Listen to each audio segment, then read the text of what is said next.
Bonsoir à tous. Vous allez comprendre que il fallait qu'on attende procès et souka. Pour topé Sabino, compte rendu à procès, tout la Sabino, rapport à culpabilité, soit acquittement et abatto Barozala, déjà retenu dans le procès. Mais vous allez comprendre vous-même que M. Jamal à côte à prison, Massaro à côte à prison, vous avez déjà compris que Ndeko Babengina Kombo Kamere à côte à prison. Dans quel sens ma côte à prison?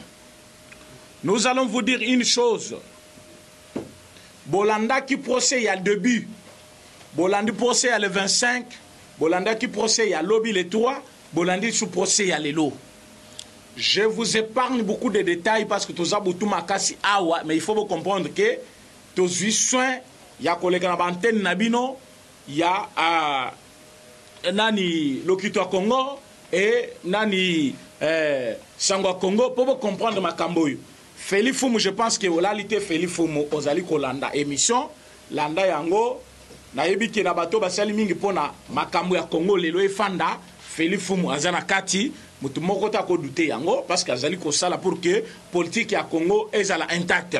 Mais boyo kalika munenge leki na niveau ya procès ya lelo parce que bato ebele bazali na kati ya libunga makasi ba yebite comment les droits fonctionnent. Je retiens 3 choses. Où est allé koluka culpabilité ya M. Kamere. Massaro ayeko inondé ba infraction à Kamere. Donc ayeko ba ki sangwe belé. Boche Ndeko babenga ki témoin Kanguja. Ayeko enfoncé Kamere na nenga ko sakanate. Bobengi Ndeko babengi na kombo ya Amida Chature. Ayeko enfoncé Kamere boyo kasikoyo.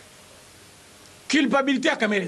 Parce que Kamere était en train de demander à l'État congolais. Bon, l'exanga place naïbi mon à l'État. Mon colonel ni journée et quand je vous avais dit que nous sommes en matière pénale.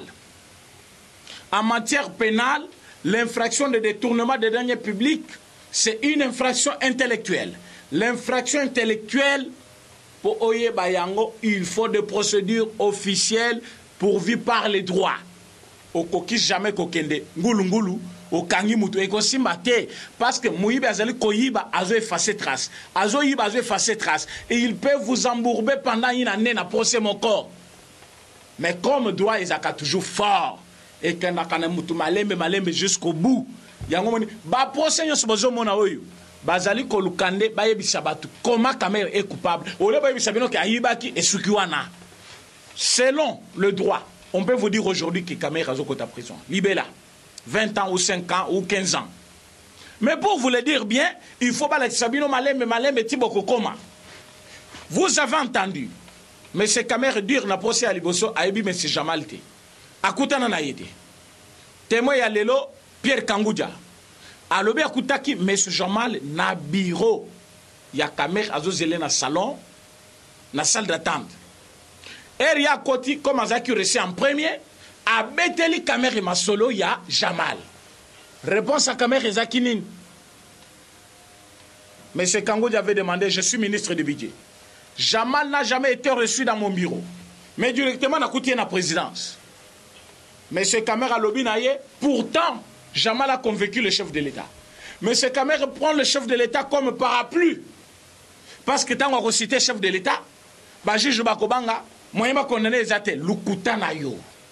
vous avez vu le général Tchouéwe Christian Azalu numéro 1, il y a garde républicaine. Donc, la sécurité et chef de l'État, c'est lui numéro 1. Mais vous l'avez vu comparaître aujourd'hui. Vous l'avez vu témoigner aujourd'hui. On n'épargne personne. Personne. Sauf les chefs de l'État. Ça, je dois vous le dire. Au Tétan, on va citer comme on a Koyate. Nous sommes en matière pénale. Le chef de l'État n'est pas redevable. Le chef de l'État peut répondre devant l'État, devant la Cour constitutionnelle, pour la haute trahison. Le chef de l'État n'a pas trahi. Il a initié le projet de 100 jours. Il faut que Bato va exécuter le travail. Et ils ne l'ont pas fait en bon escient, puissent répondre devant la justice congolaise. Ça ne demande pas le chef de l'État. M. Kamere reconnaît aujourd'hui que quand il avait reçu M. Kangudia en premier, c'est parce que Simanaye va inviter M. Bazalaki et M. Jamal dit qu'il a été reçu par M. Kamer pour 3 minutes. Donc, si vous avez pour 3 minutes, vous avez donc, vous avez selon M. Jamal, vous avez na Kamer, procès à Liboso. Yami Bale, na yebiyete, na kombo ya ala. Lelo alobi, tokutana mais pour 3 minutes. Vous jouez avec l'État congolais. Mais l'État congolais d'aujourd'hui avec Fachi, ce n'est pas l'État congolais avec Kabila. Vous allez regretter. Bokobenga dictateur et Talingaïté. Je vous avais déjà dit, mieux vaut la dictature que l'État de droit. État de droit, tout est réglementé. Au violet, moi, na Batumakambo, qui est rangé à l'amiable les alakaté. L'État a déjà dit, vous doit violer, il faut qu'on à prison. C'est-à-dire, quand vous violez, vous entrez directement en prison. C'est ça l'État de droit, c'est-à-dire la justice au-dessus de tout. Yango Madame Aboun, je te l'ai déjà dit dans plusieurs émissions, Zonga Moutou, ceux qui ont qui bien droité, Zonga classe soit, il n'y a pas président René, attends sur ma cam. Dire que, est-ce que sommes-nous dans une république le juge, c'est-à-dire l'Assemblée nationale remet en cause le juge de la République. Pourtant, nous avons la séparation des pouvoirs au Congo. Les pouvoirs exécutifs ou législatifs ne peuvent pas donner des injonctions à la justice. Tout comme le président de la République ne peut pas interférer à la justice. La justice doit être indépendante. La garantie de la justice est plutôt organisée et garantie par la Constitution. Personne ne peut venir interférer pour donner des injonctions à la justice, comme prétend Mme Aboun, qui a donné des injonctions au juge que non, le procès ou le dossier de Jean-Jacques Mamba doit être d'abord maman.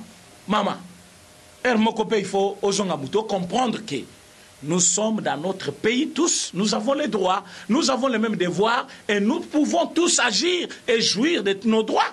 Comment au Kokilelo, comment à Kaboun, quelqu'un sacrifié au détriment de Jean-Jacques Mamba. Jean-Jacques Mamba est congolais, Kaboun est aussi congolais. Si le droit est fait pour tout le monde, c'est-à-dire Jean-Jacques Mamba doit être protégé, tout comme Kaboun doit être protégé. Si vous pensez que pour vous, il faut sacrifier l'un pour l'autre, c'est-à-dire vous avez les sentiments. Et les sentiments, il ne faut pas aller au-dessus de l'intérêt national de la nation. Le chef de l'État l'a fait. Directeur de cabinet, Kende. Au tête, on a besoin de témoins. Nan, général Chiwewe Christian, numéro 1 de garde républicaine. Donc, numéro 1, il y a garde présidentielle, la chef de l'État. Bomonaki Ayaki, Anthony. Zambe alo laza témoin, pembe na lati lelo maboko pembe, Félix Tshisekedi Alexis Batouké, azali maboko pembe, atindi na Christian Chiwewe Mutubabengi, général, ya garde républicaine, ya sécurité na ye mobimba, atindi kendo répondre devant la justice, Mboke Bongi. Donc aujourd'hui c'est le jour le plus, je peux dire, les jours où j'étais le plus heureux, c'est les jours d'aujourd'hui, la journée d'aujourd'hui, où je trouve le ministre honoraire, le vice-premier ministre, le directeur de cabinet comparaître devant le juge. Non. Na Congo, na République d'Isaïe, na République ya Kabila, directeur de cabinet na ye, Nemi Mwilanya le Kanaba ya Kosam. Impossible. Soit Raymond Chibanda, Ayako Samba, Nabar, directeur de cabinet Kabila. Impossible. Ministre de Finance Naye, Ayako Samba. Mais aujourd'hui, j'ai vu et les anciens, et les ministres en fonction, Moke Bongi. Si vous savez que moi, je ne passe jamais à la télévision faire les ironies. Quand je passe à la télévision, c'est avec un message, je vous dis que la justice maintenant est fandie. Dans quel sens? Oh, nazan de quoi fachi, au kosi, tambola juste. Au tetango balobingai, au salureur, makala. Procès à l'élo, caméra clouée. Na ebisa kimino depuis le début sur caméra bimi, donc on a 6 à l'université. Je vous avais dit caméra à Kokota prison. Aujourd'hui, je vous donne la plaidoirie sur bimité.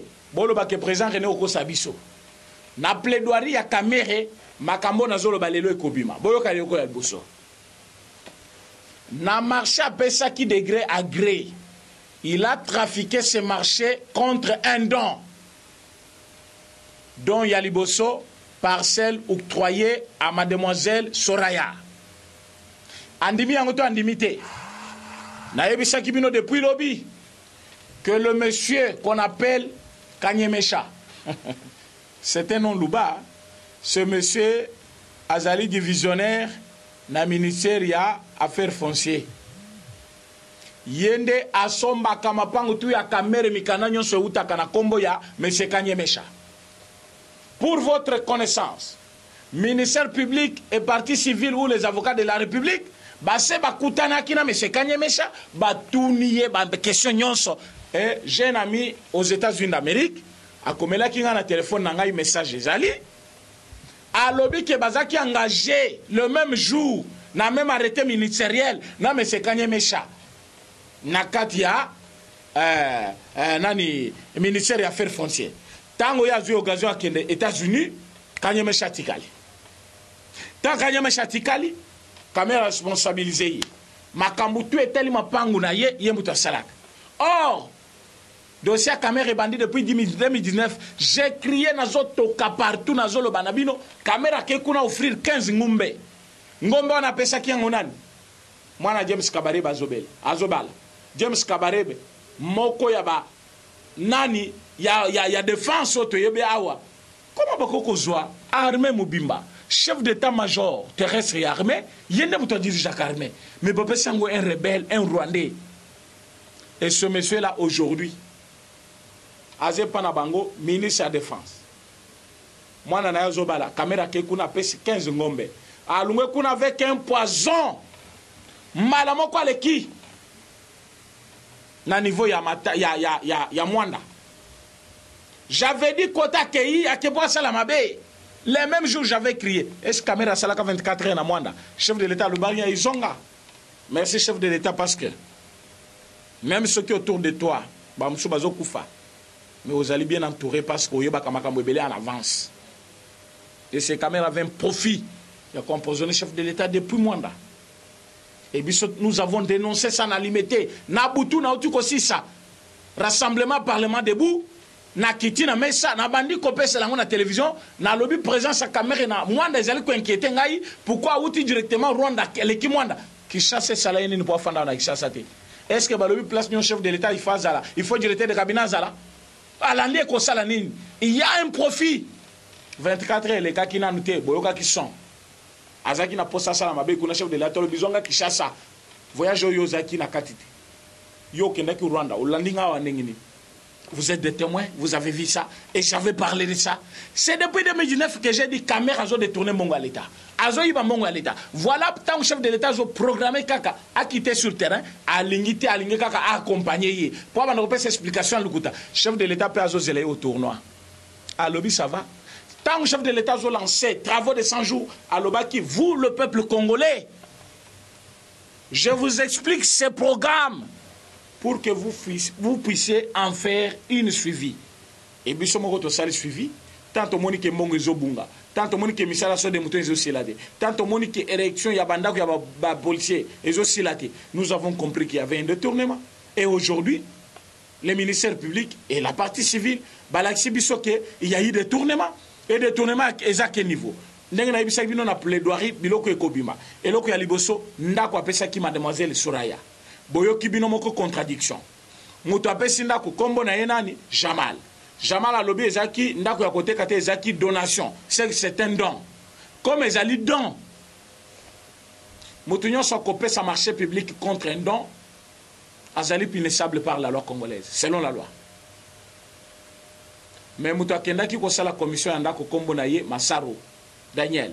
Ya lobby te. Ezaki don te asombaki na mbongo na ye. Botu na masaro asala kana musala nini même musala yazo sala leki ministre te comment ko somanda ko ya 2 millions de dollars mais yo somaka on na 2 millions de dollars kombo nini o tshena lupango na ye o tetango batuni nga kombo yelaki ngai Soraya Mpiana. Donc ce monsieur nous prend pour des bêtes. J'ose croire que ce monsieur, si réellement il est congolais, il pouvait comprendre esprit à congolais surtout ba kinois. Il ne fallait pas kanisa ke biso ni to ba bizengi ba to fana ba télévision totala biso ba musu toke sur place pour totala. Donc ndeko o ba bengi na komo ya Masaro Daniel to l'excitant na biso ebele ba carburant soit nani to dépenser to ke poto ta la presse et procès pour ya ko yebisa biso ke non kombo wana yala kinga na mutu yango na chaki donc yo ke ko somba parcelle o bota ozana bana o ya yo o kamati na parcelle na yo o che kombo yela ki yo mais tango kombo na yaki identité ko landeza nani pour na kati ya identité il faut comme kombo ya papa na ya mama il faut comme adresse au fandaka âge na yo date de naissance tango siko ya lobi kombo yelaki kombo eza Soraya wana kombo ndeye alors identité na pesa kaye o komi pe identité mobimba ya Soraya yo lobi non ezalaki kombo qui vous a dit ça ezaki kombo te ache kombo ache na identité ayaki na identité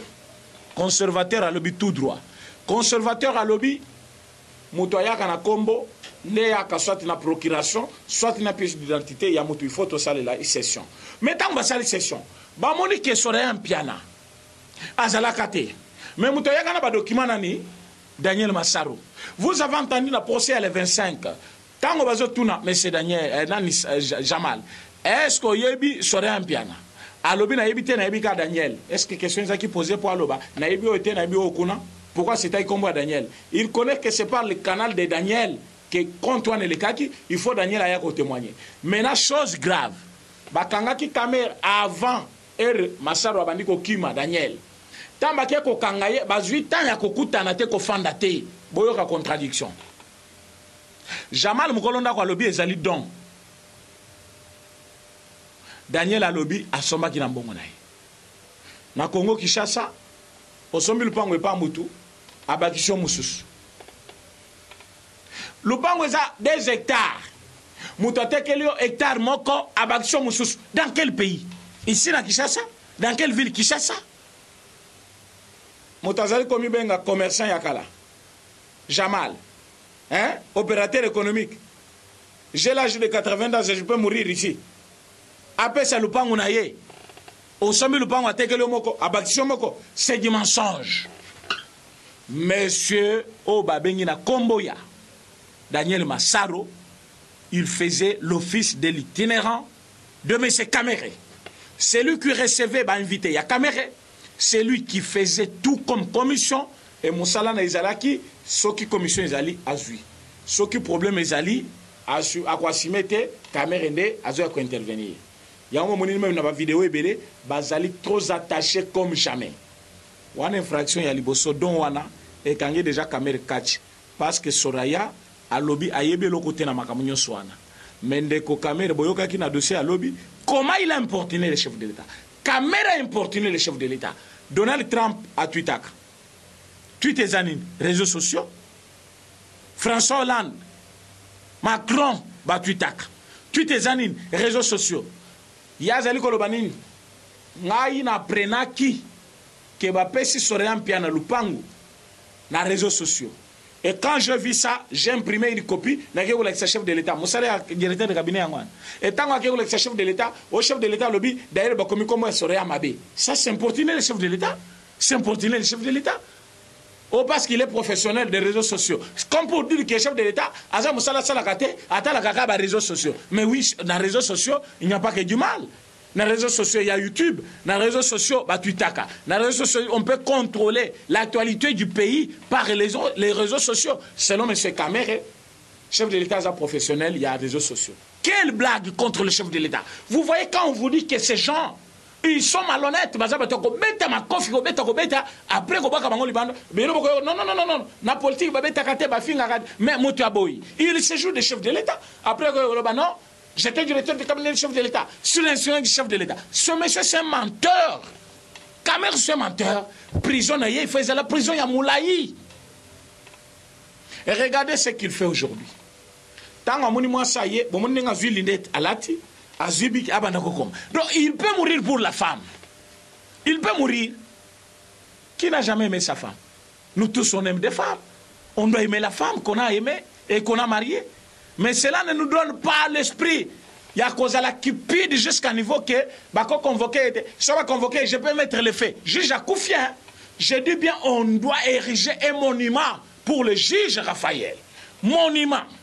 Je dis bien, monument pour le juge Raphaël en reconnaissance il y a lutte contre les mafias na Congo. On ne peut pas mafia miyibi balingité vérité triompher yango moni même abund abeli mutu tango ayoki ke bakobana obengisa bango moko bake koyokana na bazayiba balobi noto faire voter loi ya ba juge bazalaka élu te bazala voter nommé par le chef de l'État te bazala élu. Dans quel pays?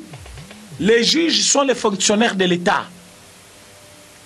Ils sont nommés par le chef de l'État pour remplir leur mission le plus noble. Et ils ont une mission pour servir la nation congolaise. Maintenant, ceux qui juge comme voter, on a quatre assemblées, tous en couleur politique. Soit tu es de l'opposition, soit tu es de la majorité, soit tu es de l'UDPS, soit tu es de l'INC, soit MLC, soit PPRD, soit AAA, partir dans le Kouta Basalakion. Imaginez-vous maintenant que les juges sont élus par la majorité. Ils vont servir la majorité. Ceux qui sont élus par opposition, ils vont servir l'opposition. Mais regardez dans ce pays où nous vivons tous, ils vont proposer proposition loi na Maboun. MLC azali na moins de 10 députés. Tant bazo proposer loi na po banani ba voter, ba se ba yokani. Bango bazali ko sala office maintenant ya FCC. Na tango na bango ils ont voté tout un tas, une série de lois pour na ko protéger Kabila na ba parlementaire. Maintenant tango comme que chef de l'État na biso Félix Tshisekedi a jouir na ba loi bango moko ba votaki ba lingi ba longola pouvoir wana. Mutono makaba juge as chef de l'État. Bango ba lobi ba longola droit wana na chef de l'État balingi basani chef de l'État nommé les sous batute ba juge bazala nommé par des tendances politiques. Maintenant par les tendances politiques ba comment ko exercer musana bango au détriment ya petit peuple pour ba ko servir peuple te tango ko zo dossier ba to MNC ba koloba biso ne to votaki yo ba to PPR de sorte ba to majorité ba biso ne to votaki yo ceux qui au sali keba yo mo mona mamuto sala yo bango pende ba zana droit ko longola yi donc jour ko nga ministre FCC ba longola yi wana kozala juge modèle ni. Alors il faut totelemela mais le bino koyo yango na bisaki bino bolanda ngai mingi na chaîne on azo bisa bino ya Lokito Congo bolanda ngai mingi na chaîne wana na révélaka ba vérité belé et puis na zawana du matin au soir pour na koloba makambo belé pour awa parfois na zwaka temps mais ils a limité mais kuna na koloba journée mobimba bokola nanga boko poser nga ba question en direct ezali chaîne bokola na tout moment parce que makambo na mona na mboka oyo ezo pesa ngai kanda. On ne peut pas voir dans un pays où il y a des lois un directeur de cabinet de chef de l'État Samba. Il ne fait que charger les chefs de l'État. Tu as fait ça pourquoi? Sur l'instruction du chef de l'État. Tu as fait ça pourquoi? Ce monsieur Azali comme si chef de l'État il peut répondre en matière pénale ici. Il se trompe. Il pense qu'il sera exonéré parce que soit acquitté parce qu'il a cité comme chef d'État. Il se trompe. Kamer ira bel et bien en prison. Pour Nanine, parce que Ndekonaye Massaro, quand je vous ai dit que dans le silence, tout le monde est intelligent. Bon, mon état Massaro a prononcé des phrases de sa caméra, Abima qui est intelligent. Les lois sont moniques, zoba ya mobile yoyu. Bah, monique, pendant que Massaro ne vaut rien, bon, yoki Massaro makamalobi, n'a qu'à procès. Vous allez m'excuser pour la canne dans une procès à l'élo. Dans mes habitudes, moi, je ne tutoie pas les gens. Na linga ko finga mutute na linga problème te. Mais na moni pena Massaro ke vraiment ça n'a pas fonctionné dans sa tête aujourd'hui. Ça n'a pas fonctionné. Massaro alobi OK ko somba lupango ata yo moko. Kombo yelo na mutunde uche. Mais kombo wana ne peso lisusu identité complète ya mutwana. C'est-à-dire date de naissance, lieu de naissance, territoire na bango, maman na ye na papa na ye. Ceux qui ezaki kombo moko ya ki par hasard. Comment yebi identité na ye mobimba? Comment yebi date na ye de naissance? Comment yebi comment papa na ye na maman na ye? C'est parce que bazana lien familial. Parce que Amida Azali, maman ya mwana wana Soraya, et Soraya Azali, mwana ya Kamere par alliance, Ori Azali cousin ya Kamere, bazui lupangu ya don, ba confisquer yango pour pepe sa côté ya Amida ya Soraya, pour ebima comme si Soraya mutazo ki lupangu. Or, c'est Jamal qui a donné à Kamere. Quel gâchis! Quel gâchis! Maintenant, au niveau où Tozali Lelo, tu peux retenir trois choses. En dehors, il y a don. Vous voyez que M. Kamere est chargé par tout le monde. Monsieur Babengi na kombo ya Kanguja, a lobby akenda naba réunion wana, mais il n'a jamais été notifié comme superviseur. Donc, Moutounion Sozaki superviseur, Azaki ko touché 0,5% il y a montant. Alors, ça la calcule, il y a 57 millions de dollars. 0,5%, ça donne combien? Monsieur Nicolas Moussousouana Batouchaki, mais monsieur Kangoudia Azouakate, monsieur Bitakwira Azouakate. Vous avez vu monsieur Bitakwira vous dire hier que Zanet Munganga Sabomi Moutoudé, moi, Ayoko Pesayo, ordonnance au Kendo Sombakis. Tango Koya Ozana Kisité, a commis Gobiso Yo Moutobomi Moutouane. C'est ce qu'Amère fait. Tous ces jugements, c'est pour équilibrer quand même la justice, mais Kamere est coupable. Vous pouvez le constater. Il demande à l'État, place Naïbi, dans quel sens? Même bon, on attend que Kotaki na Ecobank, ou l'ongolo na Ecobank. Kolongo na Ecobank pour qu'il ne poto, il faut taxi taxe nim. Aucune taxe. Et les cas qui la continuent, aucun compte. Mais tu dis que tu n'as rien fait. Et tu poses la question au salé le côté. Mais le côté salé yango. Tolongo na toqué plus loin. Vous avez vu les comptes de Madame Chatur Amida. Dans une année, 1 million de dollars. Quel commerce lui te fait? Pour payer 1 million de dollars. Commerce nul. Il y a un immobilier. À l'objet selon la saison. Je suis commerçante. Numéro matricule nayo. Numéro de registre de commerce nayo. Madame Amida Yebité. Quand j'ai commencé le commerce à l'âge de 20 ans. À 20 ans jusqu'à aujourd'hui, commerce pèse belé. Commerce, net au salon ami, ça s'appelle commerce. C'est un commerce. Hein? Quel commerce vous avez fait depuis 20 ans? Numéro, il y a registre commercial nayo, au yebi angote. C'est que tu connais, je suis commerçante, j'ai un foyer. Tu as un foyer, au moment où tu as un compte dans une année, il y a 1 million de dollars, vous en avez fonction officielle. Quel est ce commerce-là? Au bas congolais, bah yébité. Quel commerce? Et l'ungwekuna, ote badon basalingai, na Congo Kinshasa awa, doni nous bakope sa motele ka 800 000 dollars. Donc, aujourd'hui, 1 million, na mars, na avril, oya kozali susu, 800 000, ote, na saki mariage. Mariage ya Kamere na Amida. Quelle est la personne la plus importante, bakope ngape sa bango 100 000 dollars? Alors, pour beaucoup, ça 800 000 dollars, ils ont eu les cadeaux de combien de personnes? Comment vous pouvez jouer avec tous les gens comme ça? Ça, c'est du mensonge pire simple. Amida risque la prison. Vous avez vu les conservateurs, n'engazali ko souffrir. Les conservateurs devant un fait accompli. Le conservateur savait que, comme il y a des hectares, papa, 1 mètre carré, 10 mètres carrés, ou bien un hectare, moko eza combien? Mais na gombe kuna ba pesa yo, le banc ba des hectares. Ba kabola ngwande, comme il fallait ba sende, hectare moko kende côté ya ba, ya mama, ya Amida, ya mwana Amida. Mais quand je vis ça, je me suis dit, mais qu'est-ce qui se passe avec ces gens? Qu'est-ce qui se passe? Est-ce que ndako modèle wana même son ndako ezana quantité au terrain bako zo terrain wana ba pesa na mwana mwasi boko moko boyo ba yebite bazo ko mona ebacha pendant que tu as tes enfants à toi, si tu voulais cacher l'identité ou la parcelle au tient comme moi il y a un mona qui met coco coup de chapeau a posé question à lobby. Oyo ezapona lupango il fallait pas pesa soraya. Mais qu'en est-il na lupango somaki na nyangwe? Alobi vie privée yo za na ministère ya budget so ministre dans son as. Mbongo boni yo kozo somba lupango na nyangwe, il y a 320 000 dollars. Yo zongo wapi? 320 000 dollars. Au caméra c'est mon père, abo kolinga ya salignos. J'ai vite compris que ce monsieur c'est un voleur. Il est complice de son cousin ou oncle Kamer. Ils vont aller en prison. Pour vous dire vrai, Kamer, Jamal na ndekonaye Masaro bakokota prison. Infraction ya monene basali ezalini. Tango mbongo ekomi na maboko na bango. Il fallait que tu batika l'État congolais azela kane banda kuti mkolonyo se kokoma. Ils sont allés demander mbongo na l'État congolais. Pourtant Bitakwira a témoigné hier. À lobby na kati ya montagne ya 26 millions 700 dollars, toutes taxes comprises. Mais basengi avenant. Avenant, je vous ai expliqué que c'est un document qui vient compléter l'insuffisance dans les contrats. Et nakati avena eza boyoka nya batumi bale comme toyokana ki 900 maisons, 26 millions de dollars.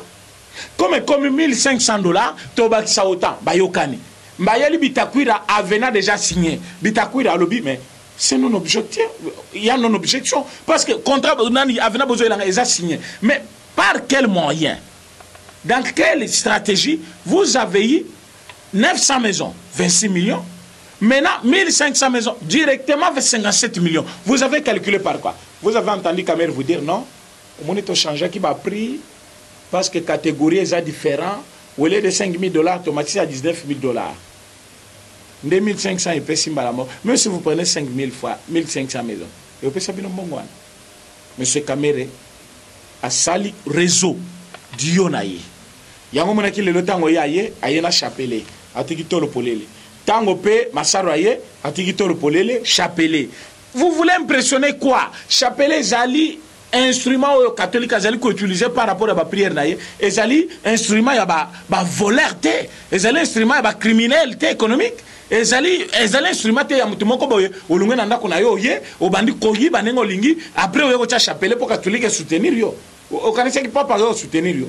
Nous sommes dans une justice congolaise, tu dois répondre devant la loi par rapport à makambo sali apesi John Ntumba ministre INC mbongo au-delà d'1 million de dollars baki ko dédouaner marchandises. Mais Bitakur avait signé un contrat de 26 millions, toutes taxes comprises.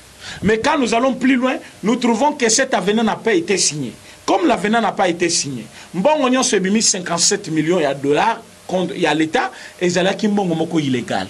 Na muto a distribué yango a saleli mbongo ya l'État sans contrat parce que les contrats pouvaient être complétés que comme Ezaki 900 maisons et comme 1500 maisons par l'avenant. L'avenant n'était pas signé. Maintenant, il y a 57 millions. Sur base de quel document?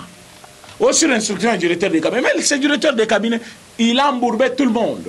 Du gouverneur, il y a bancaire, tout c'est ça, tout c'est. Pourquoi faire ça? Pourquoi faire ça? On comprend que M. Kamere est plus risé. Mais vous verrez vous-même, fatigue Yalelo. Vous verrez vous-même, tant autosup pour le procès Yalelo, qu'on est tellement fatigué qu'on ne peut pas tout vous dire. Je vous promets demain, na Sangwa Congo, na Congo, na Locuto Congo, je vais parler de tout sauf rien parce que mon procès est en retard. Makambo kolobeze belé, na koleksa bino culpabilité à Kamere jusqu'à la fin.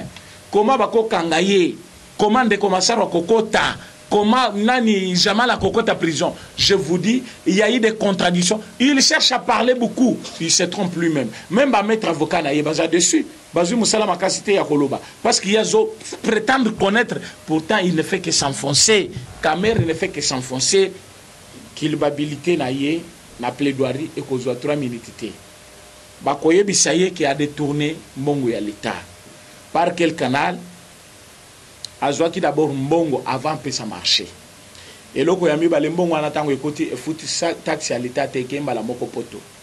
Mbongo ya mibale na kati eloko ya misatu na kati ya conflit wana na kati ya problème o ya ndaku. Il fallait l'État congolais tika la kaka zozela ndaku, il ne fallait pas dépenser les sous, mais l'État congolais a pesa ki les sous mbongo balandi biloko na matadi par le canal ya ndeko babengi na John Ntumba.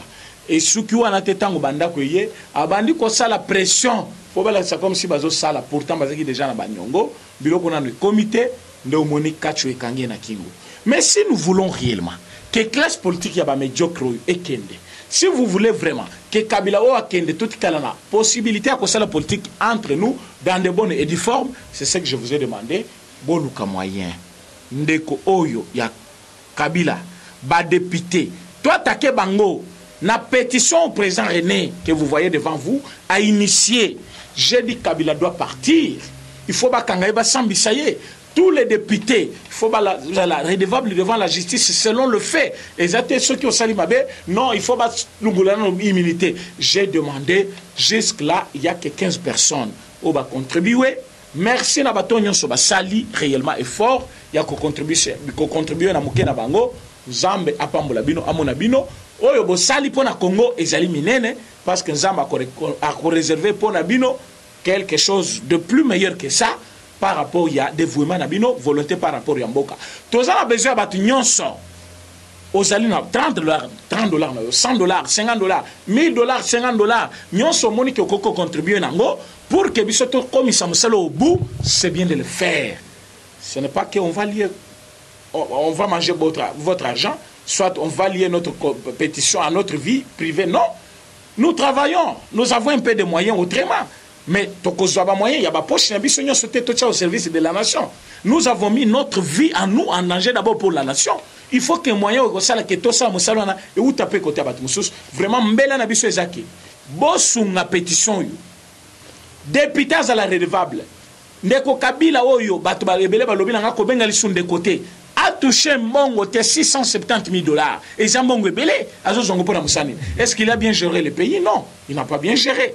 Feli Fumu ata yo moko est-ce que okonde mabilo kwa bongo yango na lobi bato balingaka Congo baza ebele lokola ba Feli Fumu balingi Congo mingi il faut Nzambe asunga bango bazo ebele koleka po basalisa ba Congolais ba maman Marie Claire na Montréal bato baza ebele o bazali kosunga Congo susi na ngai oyo nyonso amoniki azali na eloko asunga biso tosi sa pétition tozo lancer pétition na biso samedi tokotindela bato nyonso ya poto lien tokoyebisa bango site nini bakokota po ba voter loi portant protection de Kabila il faut tolongola yango s'il faut ko protéger to remplacer loi mosusu ba député to limiter immunité na bango en quel moment bakozala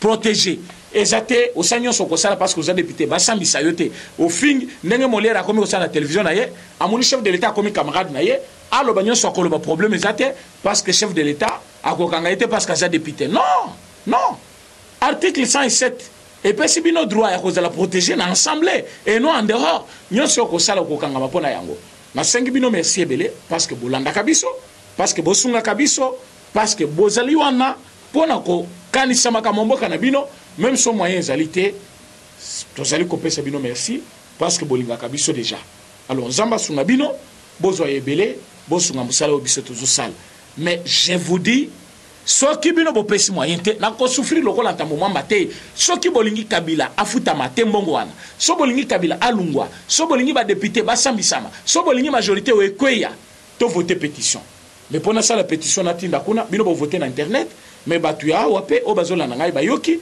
bayebi qu'il faut ba voter na ba papier ça demande ba descente belé na quartier parce que ba pekisi rassemblement il y a 20 personnes nazana besoin tout le monde doit participer la lancer pétition à bonne et difforme ngai na lancer pétition té plainte bon na internet o contre Kabila ezali o ba bengaka endroit arnaque parce que ngai na kenelo ko ngati jusqu'au bout.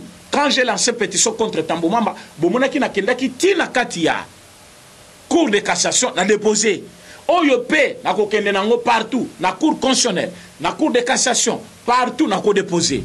Na sengi bino o balingi ba contribuer ba lukanga na numéro plus 243 84 43 68 919 plus 243 84 43 68 919 président René de l'UDPS Bolukangai Bokotovengai. Merci beaucoup. Eshima, votre magazine qui bat au rythme de l'actualité. Retrouvez la nouvelle édition. Exclusivité. Gouverneur Jacques Kiaboulak s'érige en barrière contre le Covid-19 dans le Haut-Katanga. Sensibilisation des terrains sur le respect des gestes barrières et prise en charge des malades. Retour sur les péripéties du confinement strict réussi de Lubumbashi et Kasumbalesa. Jacques Kiaboulak Katoué, les défis de la réussite. Wandani, l'homme et ses œuvres. Reconstruction et décollage économique. Sécurité, mobilisation de recettes. Eshima Magazine revient sur les succès notables du chef de l'exécutif du Haut-Katanga. Découverte, Moussa Mondo, valeur sûre de la politique congolaise. Focus, Néné Ilunga, en première ligne pour la défense des droits des travailleurs pendant les confinements. Dossier Eshima, les épidémies les plus dévastatrices de l'histoire. Nation, pêche et élevage. Jonathan Bialosuka, sortir la RDC de la sous-alimentation. Économie, impact du Covid-19 sur l'économie congolaise. Afrique, que restait-il de la France-Afrique? Retrouvez l'intégralité du magazine Eshima dans les kiosques. Eshima Magazine, un nouveau standard d'information.